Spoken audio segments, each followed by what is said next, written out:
All right, Rocky, thank you so much for hopping on today. I'm really excited to have you talk about this topic. Thank you so much for having me. I'm excited to chat about Yeah. skin and nutrition and all that jazz.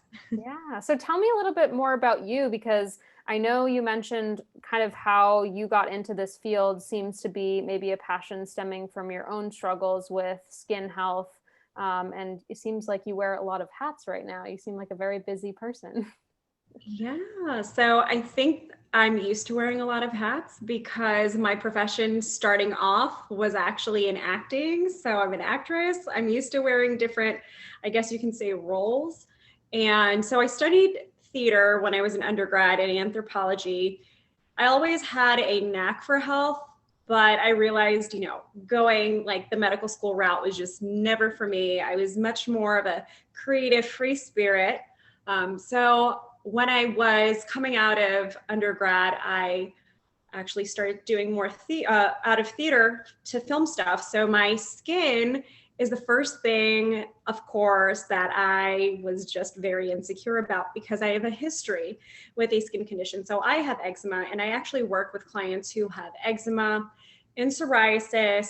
And we can talk about topical steroid withdrawal, which is also a condition that is not really recognized in the medical community. So I kind of help that subgroup population myself. So yeah, it was actually really all out of vanity, really, that I switched careers, and I'm a second career dietitian now. I went to a dietitian in my early 20s when I was struggling with my skin, Mm. and thinking like, okay, well, this is like something that I've never tried before. I've never tried nutrition. I've only tried steroid creams or immunosuppressants. Only gone to a dermatologist. Did a little bit of, I guess you could say, Eastern medicine, since my family background is of Indian Bengali descent. But I never took, nutrition as an ally or supportive way to help. I had food allergies when I was younger, but I just never explored it. And then I went to a functional dietitian, and that's when I saw actually the most improvement. It's not like I was cured, but it was just like the transformation. I'd never seen my skin color or tone come back. That's another thing. So I am melanated skin. I do serve a population that really gets misunderdiagnosed, especially when it comes to eczema. It's a lot of people who go to a dermatologist, their derms really study Caucasian skin. The research Mm. is on Caucasian skin, and they don't recognize that red does not show up sometimes in brown skin. It Mm. can look purplish or it can look grayish. So, and this is a true story. When I was younger, my mom just thought I was in the sun a lot. She's like, "Oh, you just look really tan." But it was clearly I was full body flared. I was quote Mm. unquote red, but you couldn't see it because of the melanin. So it was masking it. So when I actually did work with this dietitian, I was like, did I just get 5 shades lighter? I just don't understand. I'd never seen my skin that way. And it was just shocking that was just in the form of inflammation. Oh my gosh. Wow. Well, I hope that the listeners can spread that information and that awareness because yeah, that's a really important point and people can be going misdiagnosed because of that. Yeah, and there's I think Skin of Color Society, there's some dermatologists out there now that are speaking up about this with a lot of different conditions, how misdiagnosed they are, just because a lot of the research really is just done on Caucasian skin or Caucasian males, and it just presents so differently, so it's one of those areas that I found a niche in. So a lot of people do end up coming to me for that. Well, we're grateful to have you and hopefully they can, do what they should be doing in the research and we'll see some updates hopefully in the next few years. Yes. So that's awesome. I definitely can relate in the sense of going into this field for selfish reasons. I can tell you that I personally had pretty bad acne when I was in, I think, middle school into high school mostly. I saw my sister go through rounds of Accutane. I was on antibiotics and same situation. It was always being treated topically. Yeah. And I think that's where most people, and you mentioned your clients come to you probably being treated topically. I had the same situation in terms of the clients that I see. They're often saying that they're on some sort of cream or some sort of antibiotic to address their psoriasis or eczema. And it's so common, right? It's so common, and it can be really uncomfortable. You know, people, obviously you were in a field where you were an actress and it was something that, you know, you were being put on the spotlight, but I think just especially as a human being, like we're more self-conscious about those types of things, and they can make us feel really uncomfortable. So yeah, and I think it is really, in simple terms, people think, oh, it's presenting on the outside, so it's just an outside problem, right? You kind of have to go deeper, use a little bit of the critical thinking, going like, okay, what does my skin need? And sometimes it's nutrients too. That can really play a big role. Yeah. So what are the main causes, would you say, of eczema and psoriasis? I know that's a super broad question. I know that as a dietitian, if someone asked me that, that would absolutely, you know, I would just kind of be paralyzed, because I'm like, oh my gosh, where would I even start? But maybe you can kind of just definitely talk about the gut connection, and also just areas in your practice that you see are more prevalent. Yeah, so to simplify, because there's really, everyone wants to put a pretty bow on it. Like, okay, what's the cause and how do I solve it? Of course, it's not that simple, but if I really had to simplify it, because that's what people like to hear, so I'll make the distinction between eczema and psoriasis. So eczema presents usually as dry, rashy skin. Like I said, in lighter skin tones, it can be red. In darker skin tones, it's a lot harder to diagnose, but it will be of a darker pigment. Just think of like someone who maybe has a sunburn. But the skin is more scaly and patchy and rough. Now with psoriasis, the skin proliferates very, very fast, and there can be plaques. Well, there's actually different subtypes of eczema and different subtypes of psoriasis. So I won't go into the details because I know this is not really a dermatology podcast, but with psoriasis, the skin proliferates a lot faster. So normal skin turnover would be maybe about a month, like 28 days is what they say, 28 to 40 days, but the skin can actually turn over in 4 days. And so sometimes the body is not able to shed those skin cells very fast. So then you have this buildup, and there can be large patches of skin that's just really rough and scaly. And underlying issues are inflammation in both conditions. Now, the inflammation triggers in eczema versus psoriasis tend to overlap when sometimes it comes to stress and alcohol. I do find very heavy correlation there. Now with eczema, it's more allergies actually too. Psoriasis, surprisingly not. Psoriasis, a lot of my psoriasis clients come to me without any food allergies. With eczema, there is a skin barrier dysfunction. So I find, and I actually did a post on this, and a lot of people commented and agreed. They were like, wow, I didn't realize this. My post was, is scratching making your food allergies worse? And there's actually a recent article that was published in Today's Dietitian, and there is research on this, quote unquote, we've heard of leaky gut. So there's something called leaky skin. And the thought is that as someone who is a child who might have broken skin barrier when they're very young, maybe they do have this genetic predisposition for eczema, also known as atopic dermatitis. I just want people to be aware that both terms are the same thing. Atopic dermatitis is the scientific word for eczema. So a child might have a broken skin barrier, and instead of that food, protein, or particle going through the mouth and into the gut, the first exposure might be through skin. If its skin is broken. And there's this hypothesis that now this leaky skin has evolved into a food allergy. So your body might be recognizing it as an invader. And they're starting to wonder if that's the case with delayed adult food allergies as well. So I do find a heavy correlation with food allergies and broken skin barrier. A lot of people will say, and they've said it in the comments, it's like, that's so interesting. When my skin's doing better, I flare less to foods. And so that is my number one clue that food is really not the issue.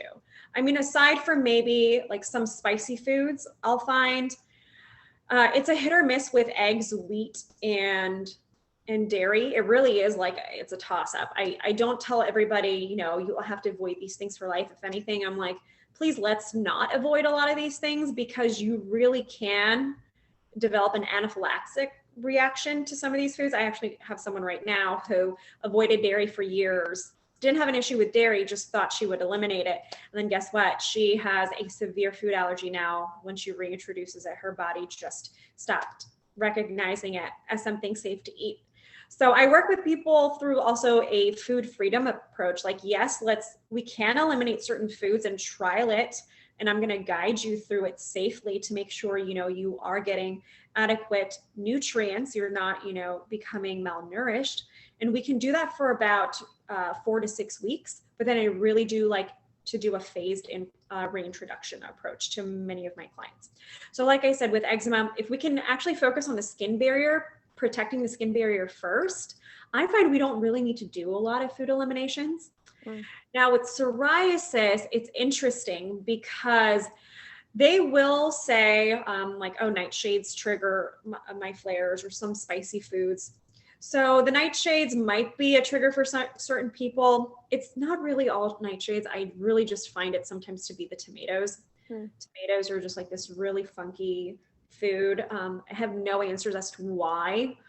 With eczema, some of the research might show, you know, salicylates or histamine releasing foods might be issues, but that's not the case for psoriasis.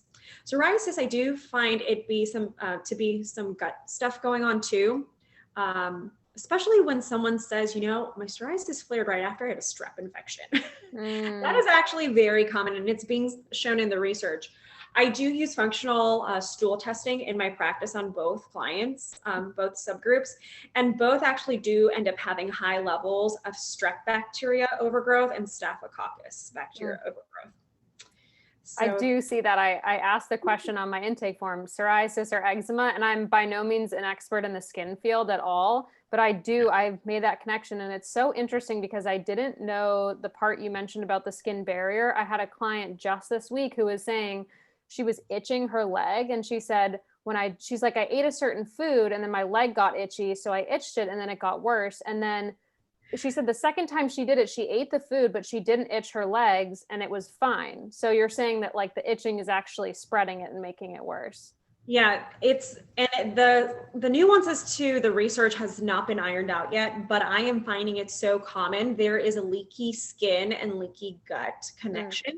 Which came first, the chicken or the egg? I don't really know yet, but I do have a hypothesis now that it is maybe some leaky skin stuff. So if you can protect the skin barrier, because as a dietitian, I want you to be on the most liberalized diet possible. We do not want you on a restrictive diet.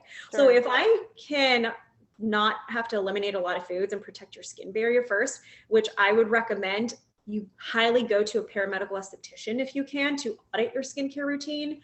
They look at skin differently than a dermatologist, which is what I learned after working with some paramedical estheticians. So they have a different certification. Similar to, you know, a dietitian versus a nutritionist, they do go through more schooling. They do sit in some doctor's offices, or they have med spas.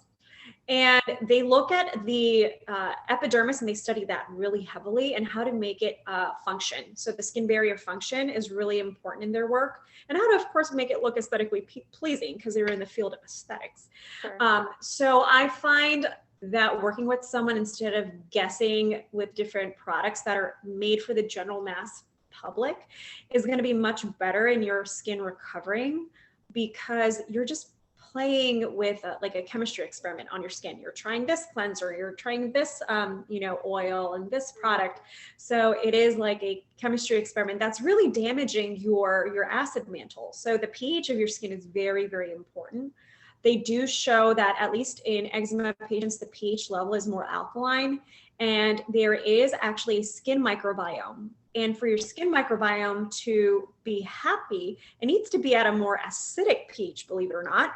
So acid is not really bad. It actually kills bacteria. So when you have certain products, especially now with soaps, that's really more alkaline, and that's really breaking down the skin barrier.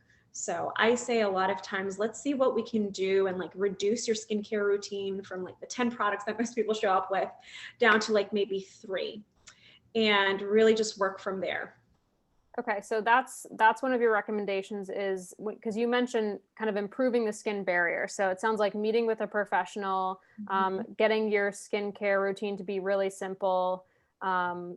This is great news for me. I don't have a skincare routine, so this is awesome to hear that it's actually a good thing to keep things simple. And what are other ways to improve that barrier? Are there other ways like nutritionally, or is it really just more so of, from a topical standpoint? So topically right now, what is out on the market, a lot of people are finding is just not helpful. There's steroid creams that thin out the skin. So when you thin out the skin and you're suppressing the immune system with immunosuppressants, you're actually like setting yourself up to like, it's a struggle to basically get out of, right? So if you're giving a steroid cream that thins the skin to a person who's scratching their skin, you're breaking that skin barrier, and it's called the scratch itch cycle, basically. Right. So I tell a lot of people, if you're going to use anything topically, medicinal honey has been shown in the research, but I'm not saying grab a jar of honey. There's actually Manuka honey bandages that are medical grade, and I know this because I'm actually on the skin care wound team at my nursing homes. So I'm a clinical dietitian by day, and then I see my private practice clients at night. I never thought I would learn as much as I did as going into long-term care facilities. I always said I would never work in a nursing home before, just because it just breaks my heart. And when I was going through my darkest times with topical steroid withdrawal, which is a side effect of using topical steroids, you can go to itsan.org to learn about this. There's videos on it. It's a nonprofit organization trying to educate the medical community on sometimes these medications that are prescribed. You look like a burn victim, and that's actually what ended up happening to me. I just had full body oozing. And so with this condition, really, a lot of times showers can burn, and it's really, really hard. Even psoriasis clients, when they're at the worst flares, they really just, the skin's so hot. And most people are just like living in Dead Sea salt baths. So that can be really calming. Dead Sea salt, like salt has a lot of great minerals, we think of salt was demonized years ago, like don't eat salt and all this stuff, but we know how like magnesium has so many benefits, and it like internally and externally. So I use that with my clients a lot with helping with their skin barrier. So topically, like I said, the Dead Sea salt baths, you could do medicinal honey bandages sometimes, working with a paramedical esthetician who really knows how to treat skin that's maybe is recovered from chemical peels, I would say. Because if you go to some paramedical estheticians, if they know how to work with it, they might only work with acne, and that's not what you're trying to do with eczema or psoriasis. You really want to work with someone who knows how to use like red light therapy, for example. So red light therapy has been really shown to be beneficial. So that's some of the external things you can work on. And internally, protein is the most important thing to helping with skin. With psoriasis, there is research for vitamin A, both topical and oral. But the key nutrients or the key players when it comes to healthy skin is vitamin A, vitamin C. It's a precursor to collagen.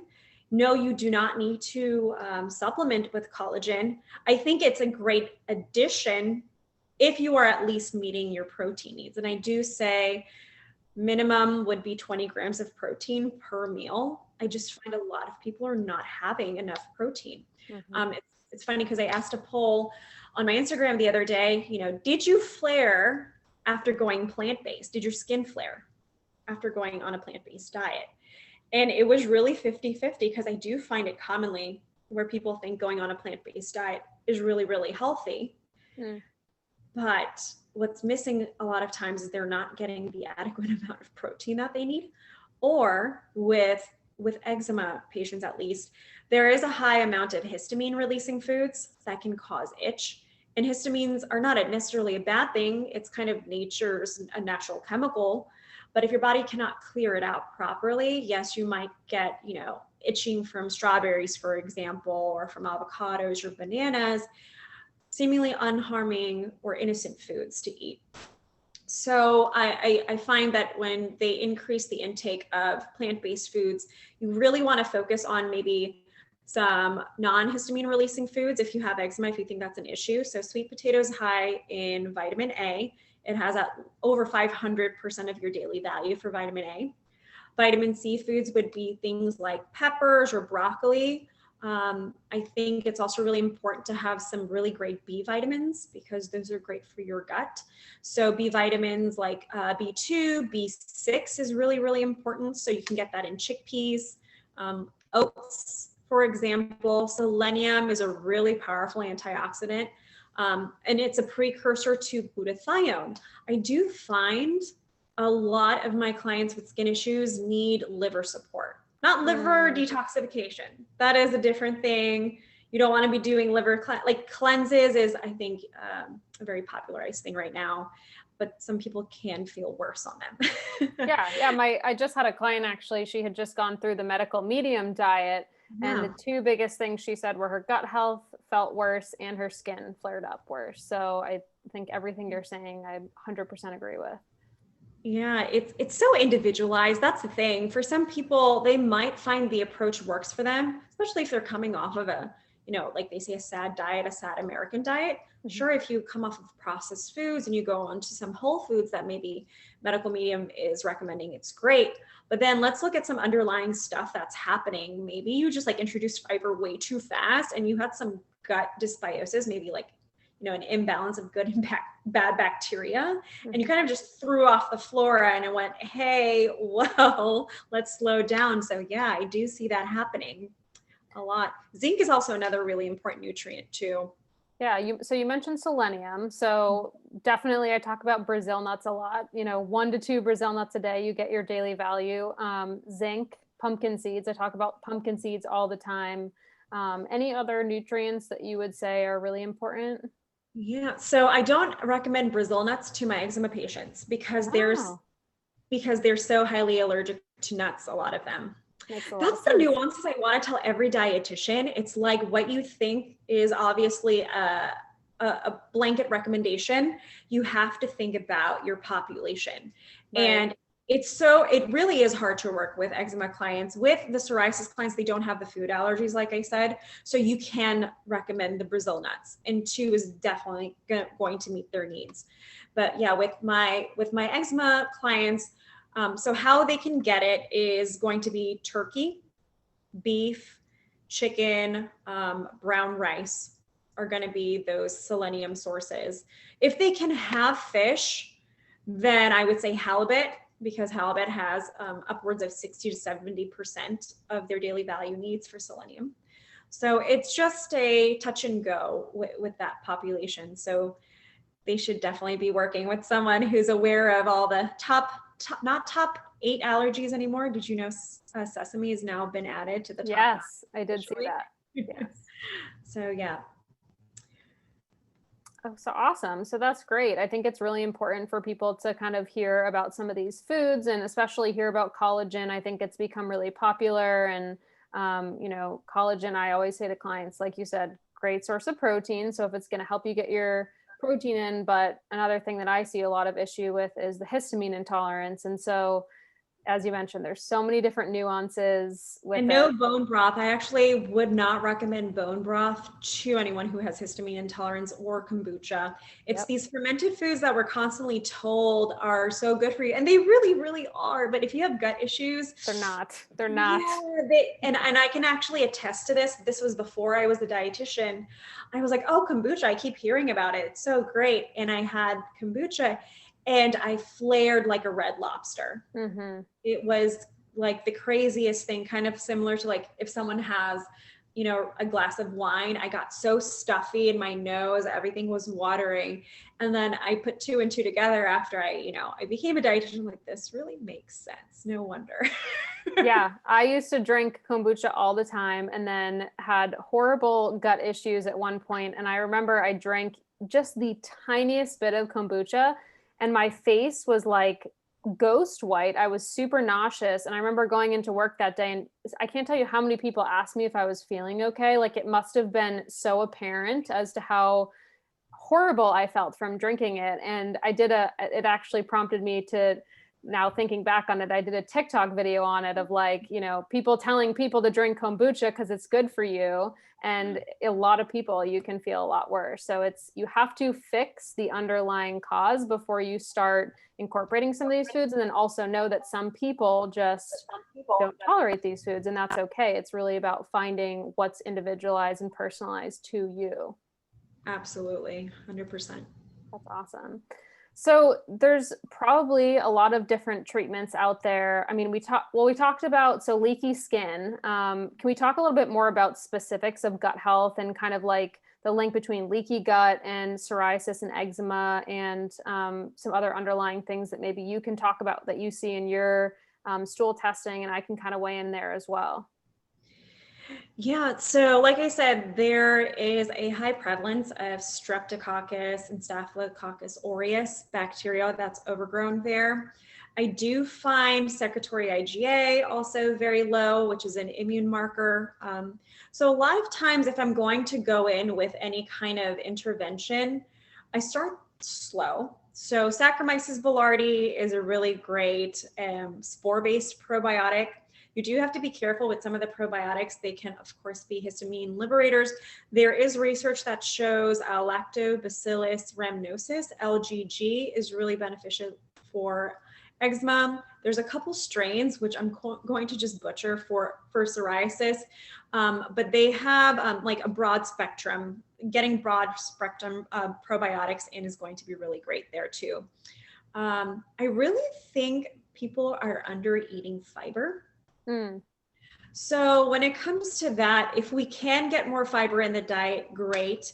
If we can't, what do we get out of fiber foods, right? We get these byproducts, short chain fatty acids like butyrate. So I will do some kind of supplementation with short chain fatty acids actually with my clients, and they do see some improvement. Immunoglobulins also is shown in the research to help at least with eczema. There's some budding research on bile acid therapy for psoriasis, although I still have not used that as an intervention. But the main key with gut health is digestion. Are you digesting your food properly? Because that's where it really all starts. I tell many people, like, I don't like giving people a list of foods they can't have, because that is the fastest way you can create an eating disorder. I really tell people to focus on the key nutrient foods, like I mentioned, like the vitamin A, C, B2, B6, selenium, zinc, even omegas, prebiotic foods, so your garlic, your onions, artichoke, asparagus, those sorts of foods. Let's kind of bring in a variety with the conjunction of the protein. I tell people PFF is your BFF, so protein, fats, and fiber. That's a really good way to remember it. And if we can start getting that going and really mindfully chewing our food, because if you just think about it, your stomach does not have teeth. So if you can help your stomach out, right, by chewing your food to an applesauce or ground texture, you're really helping your body to downstream, absorb the nutrients that you're eating. Others like, what's the point? You're such a waste, right?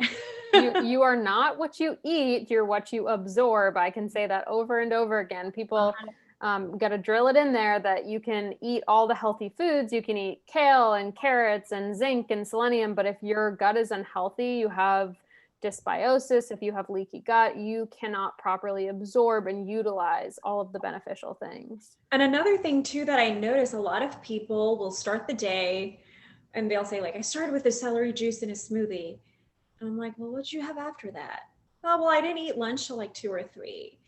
And then the downstream effect is they start having binges. They binge eat at night. And it's not like they're binging on a salad. Of course not. Their body wants highly calorically dense foods. So then they reach for the chips, right? And they reach for a lot of like highly processed foods because their body just wants to eat foods that will give them the quickest amount of energy, glucose, sugar, right? And that's actually what's keeping them sometimes in this rut, this skin inflammation rut. So I'm like, if you want to have a snack, go for it, but let's have it with a balanced meal or some protein with it. Let's start your day off right. You know, having those 20 grams of protein, having a little bit of, you know, fiber from maybe fruit, because that's, you know, a lot of people will have fruit in the morning. So that's your fiber source, or maybe some oats, right? You can do some overnight oats with some chia seeds. That's a really, really great way to kind of like start the day if you want something very light, because a lot of people will say they're not hungry in the morning, but you can't be hungry in the morning if you had maybe 1,000 calories at night. Your stomach's still full in the morning. Or if all you're drinking is coffee, which is an appetite suppressant, and your cortisol levels are through the roof. And so you said you start very slow. You start with a slow approach. And I know you mentioned all these supplements, but I just am kind of imagining that the way that you're working here is you're starting with the essentials, right? So it sounds like you're getting your clients to kind of eat regular balanced meals and then focusing on those essentials and maybe supporting the body through supplements. Is that right? Yes, definitely. So eating every 4 to 6 hours to regulate, you know, your blood sugar. So we're decreasing inflammation, decreasing that cortisol stress hormone in your body. And then just working from there, I do find a lot of my clients do need supplements, especially if you have an autoimmune condition. You're just like putting your foot on the gas pedal at 100 miles an hour. You do really burn through a lot of your energy reserves really, really fast. And unless you're eating a lot of food, or you know how to, unless you're like maybe working, like you're a dietitian or very like knowledgeable, even then sometimes coaches need coaches, right? You do need someone to be your outside eye to be like, okay, you're hitting all your needs, then you don't need supplements. But I do find some people do need that little extra support to get them through the, you know, that hump, that barrier. Yeah, you mentioned omega-3s too. You know, there's, like you mentioned, the food allergy aspect of it. We find omega-3s in those high-fat fish. And so if you're either allergic to fish or you don't like it, I always say to my clients, they'll be like, I don't like it, and I'm trying to force myself to like it. I always say to them, like, listen, you don't need to force yourself to like something. Like, food should definitely be enjoyed. And so taking a supplement can be really beneficial. Now, a lot of algae, you can do an algae omega-3. So if you either are vegan or you're allergic to fish, you can't do fish oil, you can do an algal-based oil. And the other thing is, I'm finding in my practice, it's not one of those supplements that I reach for first, to be quite honest. Like I said, it's like, can we just make sure you're digesting your food and hitting your protein needs first? Because then the omegas are just like a bonus there. I don't ever see it take the hump, or you know, be like the quick fix, so to speak, really, from people. So I don't push that one on a lot of people if they don't want to. Yeah, I think bottom line is none of the supplements are likely going to be a quick fix for anybody in terms of anything when it's nutrition, skin, gut related. Now, these are some really awesome tips that I think people are hopefully taking away from this. What are some of the common medications that are used to treat these conditions? And as we know, there's side effects that come with them. Are they effective? Like, if someone is, maybe they can work with a dietitian like yourself, they're working on improving their skin. Now, is there a benefit to having some sort of topical in combination with it? Or can you just speak more to the medication side of things? Sure. So most people will be aware that the topical methods are usually some kind of a steroid or an immunosuppressant like Protopic, although there is a black box warning on Protopic as an immunosuppressant, as it can cause cancer because it's suppressing the immune system. They have started to roll out biologics. So the most recent one is Dupixent. It's a injection. It's very, very expensive. It's almost like $50,000 therapy for eczema annually. And that one is an IL-4 inhibitor. So it doesn't suppress the immune system. It just kind of blocks the interaction, kind of like, think of like a soccer game, like how a goalie blocks like the soccer ball from getting in. It's like, no, you can't come in here. So a lot of times what the biologic will do is it'll block that inflammatory reaction from happening. Now, what they're finding though is some people are just not responding. So I think the research still needs to be done to find out the different subgroups. I think they need to really teeter out the different phenotypes of who responds to what, Mm-hmm. because they really are trying to get away from the steroids and the immunosuppressants because it's taking a lot of people's side effects. So thin skin, hair loss, they really don't need to, they should not be on it for longer than 2 weeks, but there's people who are on it for years. Mm-hmm. And that's what happened really to me. I stopped steroid use. I actually went on an immunosuppressant, and then it was at the effect of my immune system too. So that's kind of like with eczema. And then with psoriasis, there's also other medications like methotrexate, which really is hard on the liver. So you have to get liver enzyme tests done with psoriasis. You can have elevated like ALTs, ASTs. So you really, really got to be careful with that medication. So those are the topical options. A lot of people end up coming to me because they are kind of at the end of the road. They don't want to go on the biologic medications because they're so costly. Like I said, at least $50,000 sometimes. They don't know what the long-term side effects are because they are so new. It has helped some people out. It really has, like, given them their life back. They can, go out and leave the house now. They can wear shorts and show their arms, but for some people, it's just an unknown and, being scared, very much like what's going on with the world right now. There is a vaccination that people are like, do I take it? Do I not? Like, am I going to grow a third arm? We don't know. So people do come to me and say, like, is there any natural way we can, like, at least help me taper off the medications? Mm-hmm. So that's really what I help people with doing, really, with skin barrier support too. Is like, if we can get your inflammation down, like I said, your immune system is what's really affected here, right? These are autoimmune conditions, and at least up to 80% of your immune system's in your gut. So let's kind of focus on your gut. So if we focus on your gut immune system and work on your skin barrier, then we can at least help move the needle forward just a little bit. I tell a lot of people, this might not really resolve your symptoms 100%. Okay.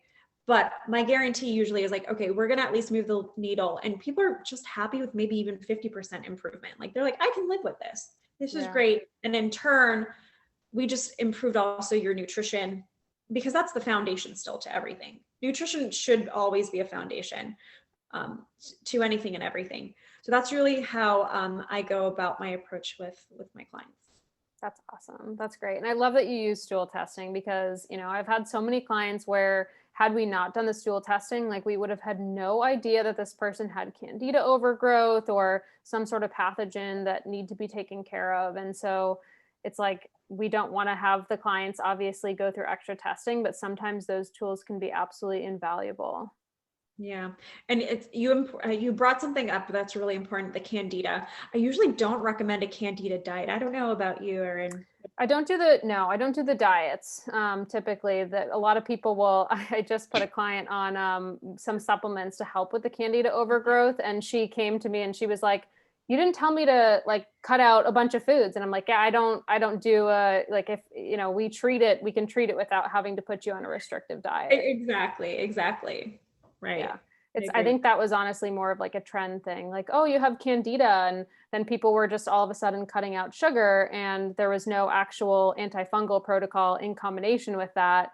And then they were just restricting. And then as soon as they would introduce sugar again, because they're trying to just live a normal life.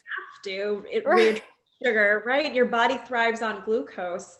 Right. So a big trend that I really am seeing marketed to the skin population, and I feel like I just need to do this as a public service announcement, is like the carnivore diet. I don't know if you've heard of it. I have. Yeah. I did a blog post on this, actually. I mean, my sister was the one who texted it to me, and she said, you should do a post on the carnivore diet. And I said, Catherine, I don't think anyone's even heard of it. And then I started hearing about it more. I'm like, wait, people are actually doing this. This is real. And what's really funny? Because I never want people to feel like they're being gaslighted. Like, oh yeah, right, it worked for you. Because, like, that's the thing. I do hear stories where people are like, the carnivore diet worked for me. But then I'm like, but why? Why? Yeah. Why? It's usually a gut issue. Right, because you're cutting out all of your triggers. Like, but why do we have those triggers? Like, we're literally just taking out the plant versus actually treating the soil. It's ineffective. Or like you're trying to pull out the weeds, but they're just going to keep going back in. Right? Exactly. Yes. Much better analogy. You're taking out the tree. I got you. I got you with the analogies. No, but, and that really is the thing and the thing is, I used to be a believer of like grains trigger me, because they did. That was true for me. I went on autoimmune paleo and it worked for a short time. A lot of these diets work for a very short time, but you're not really treating the root. So if you want to go on these diets for just for just quick relief, I would just really highly recommend you understand that you need to work with a practitioner if you cannot reintroduce these foods back in, because you're going to dig yourself into a hole. And what I'm finding with certain people with on the carnivore diet is they now cannot reintroduce fibers back into their diet. It's very, very hard. And if you look at a stool test, it's like a desert. It's like an abandoned mall parking lot. It's like where the good like a mall during COVID is what it is. It's just deserted. Like there's those dust bowls that are just rolling through. Like we need to get you back to where you can introduce foods back in and digest it. And that is really, really hard. A lot of times people do develop SIBO. It's like you've put out so much food, you didn't use those muscles anymore to kind of push food down. Then people just go on multiple fasts. And I'm like, this is not what your body needs. Your body needs food. It's like a fast is not going to fix this. Yeah. I was on a run this morning, and I'm just thinking, like, I have these thoughts while I'm running, and I get so passionate about it. It's like, we jump from I'm eating breakfast and then I'm not eating all day and then I'm binge eating at night to now I have digestive issues, I have skin issues. So now maybe I should try intermittent fasting. And it's like we're skipping like 30 million steps, and where you could actually not be miserable, instead eat normal balanced meals throughout the day, which obviously it takes work. Like it's not as easy as saying, oh, I'll eat for 8 hours, fast for however many. Like it's not obviously as simple as that. It does require work and knowledge, but quality of life. I mean, that's what we're all about, right? We're living on this earth and we're here to enjoy it. And, if you want to go on a restrictive diet and that makes you happy and that fulfills you in life, that's your choice. But I can tell you that everybody that walks into my office does not feel that way. No, I mean, I ended up developing, severe disordered eating patterns because I was just reading everything that was online. And for a short time, they really were helping. I want people to understand that I was feeling fine on these diets for a very short time and my symptoms resolved. But the moment I tried to introduce these foods back in, it was just a no-go. So that's my biggest thing with a lot of these diets. If you can, like I said, eat protein, fats, and fiber every 4 to 6 hours. And another thing is like with the intermittent fasting, the studies, I don't know if you know this, were really done on men. Like a lot of the there was like 8 men in the study total. And it's like, oh, that's a good sample size. And you wonder why women are struggling. Like women's bodies were not meant really to do intermittent fasting. Like maybe these success stories are really coming from the men, because I know the women, when it comes to hormones and everything, oh gosh, you need to be eating balanced. Our FSH and our LH are pulsing first thing in the morning. They're telling our ovaries to make estrogen and progesterone. So let's starve ourselves during that time. That's a really good idea. Absolutely not. Absolutely not. Fast while you sleep. That's always my recommendation. Like, I digress. We could go a whole topic on that one. So what would be your biggest takeaways for the listeners? I love the quote that you have on your Instagram, and I'm just going to pull it here. It's not about doing anything perfectly. It's about doing a lot of good things consistently. I love that. That's beautifully said. Yeah. And that's really it. That's really it. If food is causing you to stress out, if it's causing you to leave like a party or say no to an event, cause you that stress, like it's not worth it at the end. Food is meant to be enjoyed. It's really about nourishing your body and also finding things to focus on outside of your skin. I know that's so hard for people to have that body acceptance. There's a big body acceptance or movement right now, especially in the weight world, but I really try to hone in on that with my population too. Just loving where your skin is at. If you wake up in the morning and you have a flare, okay, you have a flare, right? It doesn't define you. What are the other qualities that you love about yourself, right? Resilient. Or be thankful too. It's like, you know, maybe what to do in that moment in your flare. Be grateful. Like, what do I have? I have a bath that I can draw. I can do a Dead Sea salt bath, right? I have clean sheets, you know, that I can sleep on. You know, finding the little things in life and, you know, making it more than you're just more than your skin. I love that. That's beautiful. I feel like we have to end on that. We have to end on that. But I need to know, the listeners need to know, where can they find you? Your Instagram page, which is incredible. But your website, can you just direct us where we can find more information? Yes. So my Instagram is gut.skin.nutritionist. And then my website is gutskinnutritionist.com. Excellent. Well, thank you. Oh, no, most important question. The most important question of the episode is, what is your favorite childhood memory with food? It has to go back to Thanksgiving. I'm just all about food and family. Those were some of my most cherished moments. And my mom's such a great cook. I only hope that this Thanksgiving, you know, we all get to celebrate it together. Absolutely. Well, I hope the same for all of us. I'm very fortunate to also have family to celebrate it with, and the holidays are a really special time. So thank you again, Rocky, for coming on. It's been a pleasure. Your expertise, your knowledge, thank you for sharing it with us all. And I will be talking to you soon. Thank you so much, Erin. All right. Bye.